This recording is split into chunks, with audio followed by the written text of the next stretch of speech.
So welcome to Jumbo IS and welcome to our lecture series called Daily News in Shorts. In this lecture series, we cover a particular day's current affairs in a short span of time within 30 minutes. The idea behind this lecture series is that we want you to cover your current affairs on a daily basis, but we don't want you to spend your entire day reading the newspaper. Therefore, to facilitate you guys, we'll cover your entire day's current affairs within 30 minutes.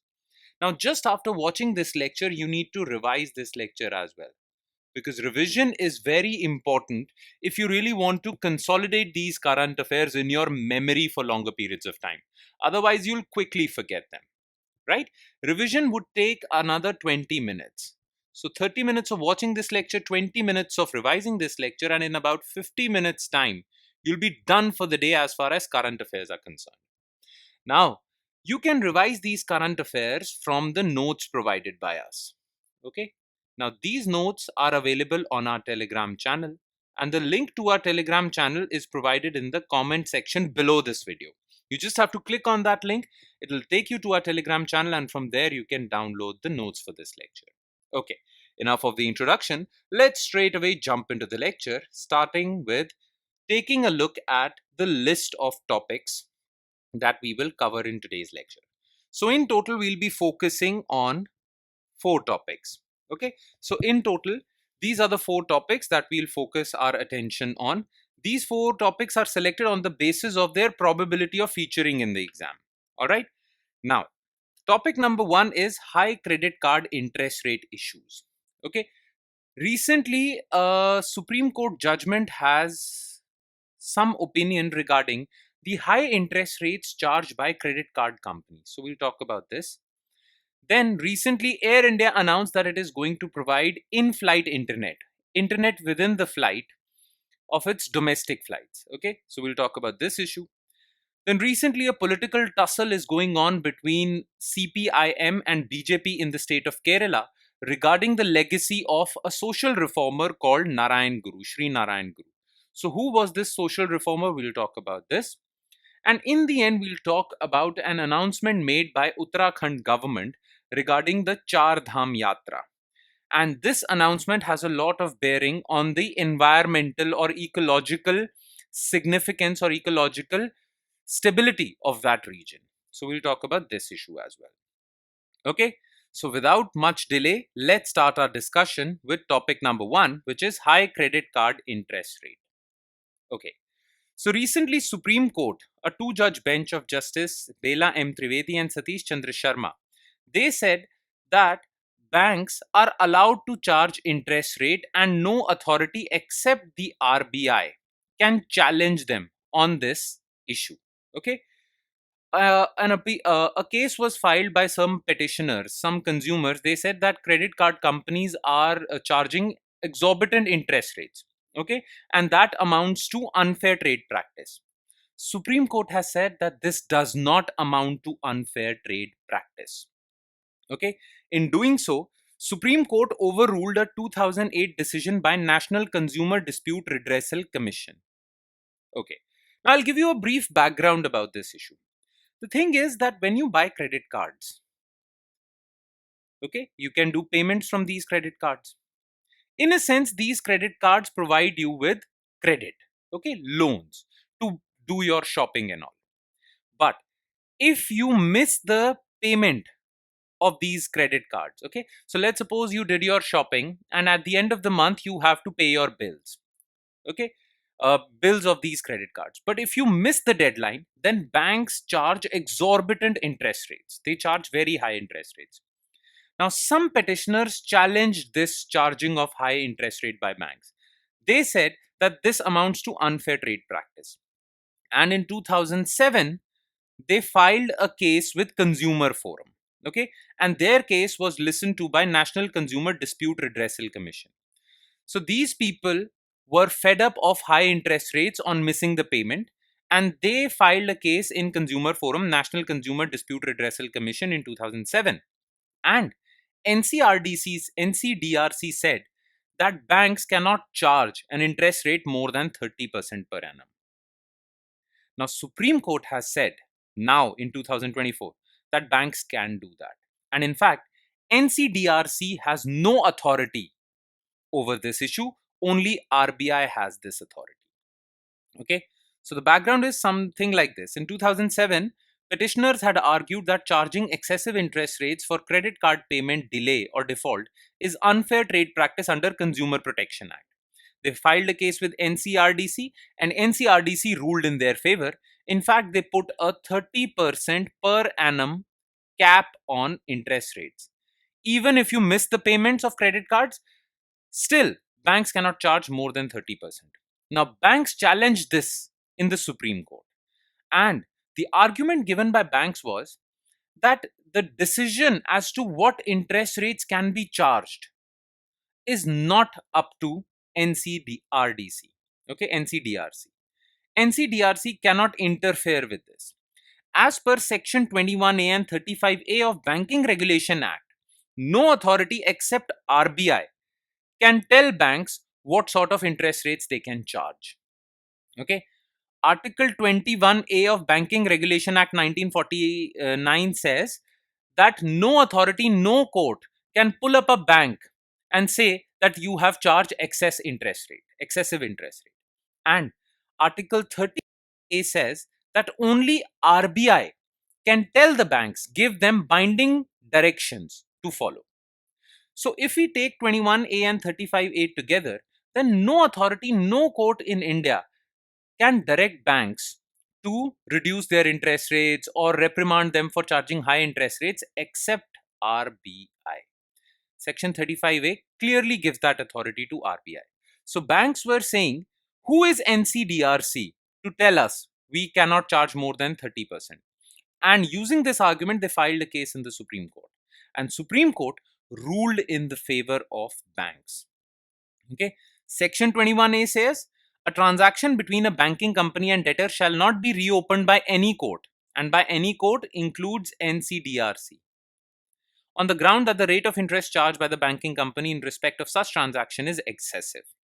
Section 35A says that RBI has the power to give binding direction to banks. So RBI can tell them that reduce your interest rates, but no other authority.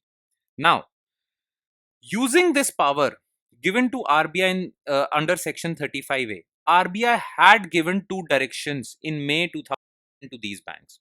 And RBI told them that please do not charge excessive interest rates. But RBI did not give a upper limit. Okay, RBI said told these banks to not charge excessive interest rates, but RBI didn't tell them what is excessive interest rates. Okay, so therefore they kept on charging high interest rates. But NCDRC said that the upper limit is 30%, and the bank said that who is NCDRC, and they filed a case in Supreme Court, and Supreme Court ruled in the favor of banks. They said that only RBI has the authority to reprimand these banks for charging excessive interest rates. Now, the consequence of this ruling by Supreme Court, Honorable Supreme Court, is that in case you miss your payments for credit cards, credit card companies can charge excessive interest rates because Supreme Court has said that only RBI can tell them not to do so. So if your credit card companies are charging excessive interest rates, the only authority that can protect you is RBI, not Consumer Forum. All right. So this is the significance of this Supreme Court decision. Okay. Now let's move on to our next news item, which is in-flight internet. And why was it in the news? Because recently Air India, which was a government company, but recently it was sold to Tata. Okay, so now it's a Tata company. So Air India announced the rollout of Wi-Fi internet connectivity services on board domestic and international flights serviced by select aircraft in its fleet. Okay, so Air India has said that some aircrafts in its fleet would be equipped with Wi-Fi. Okay, so customers traveling in these airlines can avail the benefit of Wi-Fi facilities, internet facilities within the flight. And these flights will operate on domestic routes, international routes. Now, this makes the airline the first in India. No other airline in India offers in-flight internet. So this makes the airline the first in India to offer internet connectivity on domestic flights. There are flights in India that offer internet services on international flights. There are many airlines that offer internet connectivity on international flights, but no flight offers internet connectivity on domestic flights. So Air India will be the first one to do so. On-board internet services are fast becoming a standard offering, particularly among major full-service carriers globally. So big international airlines are already giving internet services. But no flight operating on domestic routes in India provided this facility. Air India will be the first one to do so. So even domestic flyers now will have the facility to travel with internet. Now, what is the technology behind providing internet services within the flight? Because it is very difficult to provide internet on flight. Okay, it is very difficult. So what sort of technologies are applied or used by these airlines? So there are two technologies that these aircraft carriers can use. One is called air to ground technology. So as you know, there are many cellular towers that mobile companies use. Airtel, BSNL, Geo, they have cellular towers. Okay.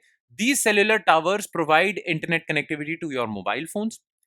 Airplanes can use these cellular towers to provide internet connectivity to you in the flight. So what happens is there are cellular towers. Okay, these cellular towers provide internet to an antenna just below the flight. Okay, this antenna provides the internet to a Wi-Fi router in the flight, and the customers can avail this facility. Okay, the only disadvantage of ATG technology is that in places where there are no ground towers, such as big oceans, deserts, areas with very less population, hilly areas, there, if the flight is flying those areas, then the internet might be problematic. Okay. Now, the other technology is satellite based connectivity. And the advantage of satellite based connectivity is that it offers internet over those areas also that do not have cellular towers. So if the plane is traveling over vast oceans where there can't be any cellular towers, then too you can get internet connectivity because your internet is coming from satellites. Okay, so it offers wider coverage even on big body of water or deserted land. Clear? Now look, both these technologies require antenna, special antenna and other equipment aboard a plane. But the only difference is that if you are using ATG technology, the antenna is below the plane, on the belly of the plane. Okay. And if you're using satellite technology, the antenna is above the plane.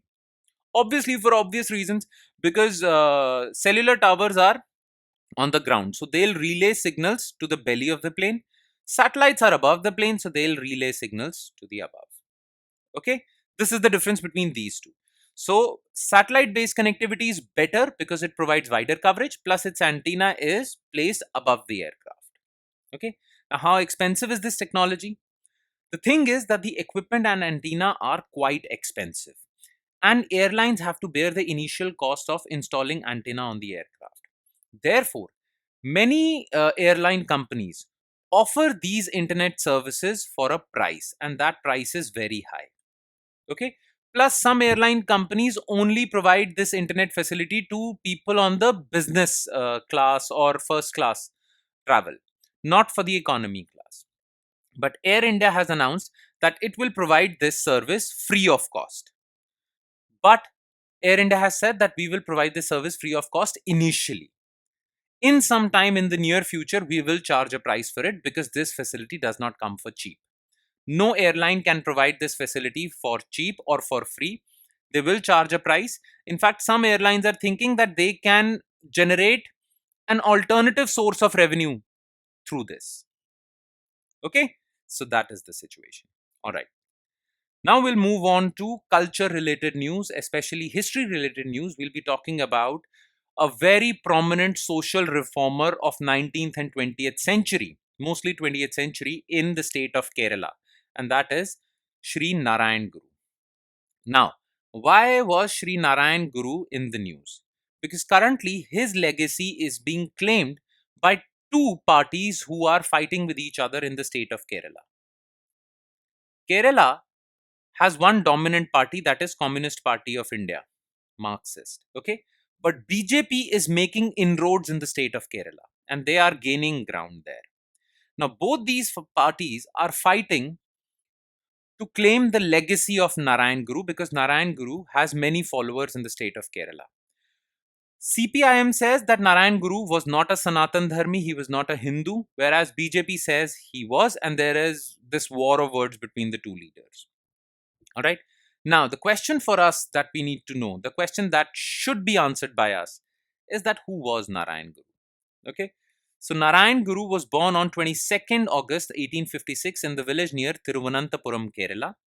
He belonged to Ezava caste, which is the so called low caste, okay, Avarna. So, he came from a backward caste, okay. But he was a saint, he was an ascetic, he was a very good religious scholar. He read all Upanishads, Ved, everything, and he lived an ascetic life for 8 years. And then he came out with his own ideology, his famous slogan called One Caste, One Religion, One God for All. So his idea was that there should be no caste, there should be no religious difference between the people, and one God. Okay. In fact, in 1888, he built a temple dedicated to Lord Shiva. And this was one of the first temples which did not care for caste restrictions. Okay. So basically, his fight was against caste restrictions, but he fought all discriminations. Okay. All sorts of discriminations. Some other contributions made by him. So he believed in a religious philosophy called Advait Vedanta, which was propounded by Shankaracharya in 8th 9th century AD. Okay, so he was a firm believer of Advait Vedanta. Advait Vedanta says that there is no difference between Brahma, universal soul, Brahman, and Atma. There is no difference between the two. After death, Atma merges with Brahma. Okay, there is only one God, one universal being. Then he wrote some books also, Advait, Dipika, Asrama, Tevara Pattanigal. Okay. He was also against religious conversions. In fact, he said that yes, there are caste discriminations against the so called low caste or backward caste, but the answer is not to convert to other religions. Okay, fight against religious caste based discrimination, but converting to another religion is not the answer. In fact, he organized an all region conference in 1923 at Alave Advaita Ashram to counter religious conversion of Ezava caste, the caste he belonged to. He also gave the slogan of universal oneness from his slogan One Caste, One Nation, One Religion, One God. He died on 20th September 1928, and this death anniversary of his is celebrated every year in Kerala as Sri Narayan Guru Samadhi. Okay, in fact, he also participated in Vaikom Satyagraha, and we have talked about Vaikom Satyagraha. It was a temple entry movement in Vaikom, Kerala. Even Congress leaders participated in it. Vaikom Satyagraha basically was a satyagraha to allow the so-called backward caste to enter the temples of Vaikom. Okay, so he participated in that also. Okay, and then we move on to our last news item, which is Winter Char Dham Circuit. Okay, let's see what was in the news. So Uttarakhand government on December 8 inaugurated the Winter Char Dham circuit aimed at drawing tourists to the state in the off-season winter months. Okay. Now the thing is that Uttarakhand has four big religious sites, religious shrines. Okay, Gangotri, Yamunotri,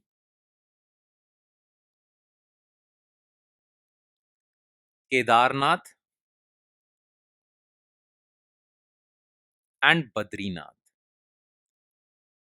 These are very prominent religious shrines in Hindu religion. Okay. Now, every year, thousands and even lakhs of pilgrims come to these four sites. These four religious sites are known as Char Dham. Okay. But these sites are visited during the months of May and November, May to November, okay, during summer months. Because during winters, due to heavy snowfall, these temples are closed, okay, and therefore tourists do not travel to Uttarakhand. Pilgrims basically do not travel to Uttarakhand because these temples are closed during the winter months. And Uttarakhand government thought that because of because of this, because of Char Dham pilgrimage, because of Char Dham tourism, they earn a lot of revenue. But this revenue dries up during winter months because pilgrims do not travel to uh, Char Dham during winters. So they have come out with a winter Char Dham circuit so that more pilgrimage is boosted even during the winter months. Because Char Dham yatras or Char Dham tourism gives Uttarakhand government a revenue of 200 crore on a daily basis. Okay, but this revenue dries up during the winter months. So that is why Uttarakhand government has come out with a winter Char Dham circuit. The thing is that during winters, the presiding deity of the temple in Gangotri is shifted to another temple which is not that cold, which doesn't suffer from snowfall problem. Same is the case with Yamunotri, Kedarnath, and Badrinath. So the presiding deity of these four temples are shifted downwards, lower altitude. Okay, in temples which are at lower altitudes. Okay, so the Uttarakhand government is saying that pilgrims can visit these lower altitude shrines as well during winter months. Okay, that is their idea. So as you can see on Uttarakhand map, this is Yamunotri, this is Gangotri, Kedarnath, Badrinath. Okay, there is Haridwar. From Haridwar, you go to all these four sites. So nestled in Gadwal Hills in Uttarakhand are four revered Hindu shrines or dhams: Gangotri, Yamunotri, Kedarnath, Badrinath. Each year from May to November, lakhs of pilgrims visit these shrines, accounting for roughly 8.4% of Uttarakhand's annual domestic tourist footfall. In fact, these yatras drive the state's economy. Okay, that is why they are so hell bent on creating a winter circuit for these yatras also. The thing is that when there is extreme cold during winter months, the presiding deity from the Yamunotri temple is shifted to Uttarkashi. Same is the case with Gangotri to another temple in Uttarkashi because Uttarkashi doesn't suffer from heavy snowfall. So pilgrims can visit this. Same is the case with Kedarnath and Badrinath also. They are shifted lower in altitude. And the Uttarakhand government is saying that during winter months, pilgrims can visit these lower altitude sites. Okay, so that tourism goes on and on even during winter months, and the Uttarakhand government can earn some revenue from that. Okay, so during winter months, the presiding deities of Char Dham temples are brought to shrines at lower altitudes. So, Mukhba in Uttarkashi district is the winter seat of Gangotri Dham. Kharsali in Uttarkashi is again a winter seat for Yamunotri Dham. Kedarnath's winter seat is Omkareshwar temple in Ukhimat, Rudraprayag. And Badrinath's winter seat is in Pandukeshwar, Chamoli. Okay, so winter Char Dham is aimed at drawing pilgrims to these shrines and thus attract tourist footfall to Uttarakhand during off-season winter months. Okay, but here's the problem. Many environmentalists, ecologists, and even religious people are opposing this project. Many religious people are already saying that these temples are in their pristine condition. But because of too much tourism, because of overcrowding, there is a lot of pollution: water pollution, river pollution, land pollution. Okay. And the infrastructure in these areas cannot handle so much crowd. Therefore, if you are going to persist with winter Char Dham Yatra also, then the capacity or the infrastructural capacity of these places won't be able to take so many pilgrims. Okay. The other thing is that environmentalists are saying that too much overcrowding destroys the pristine ecology of the region also.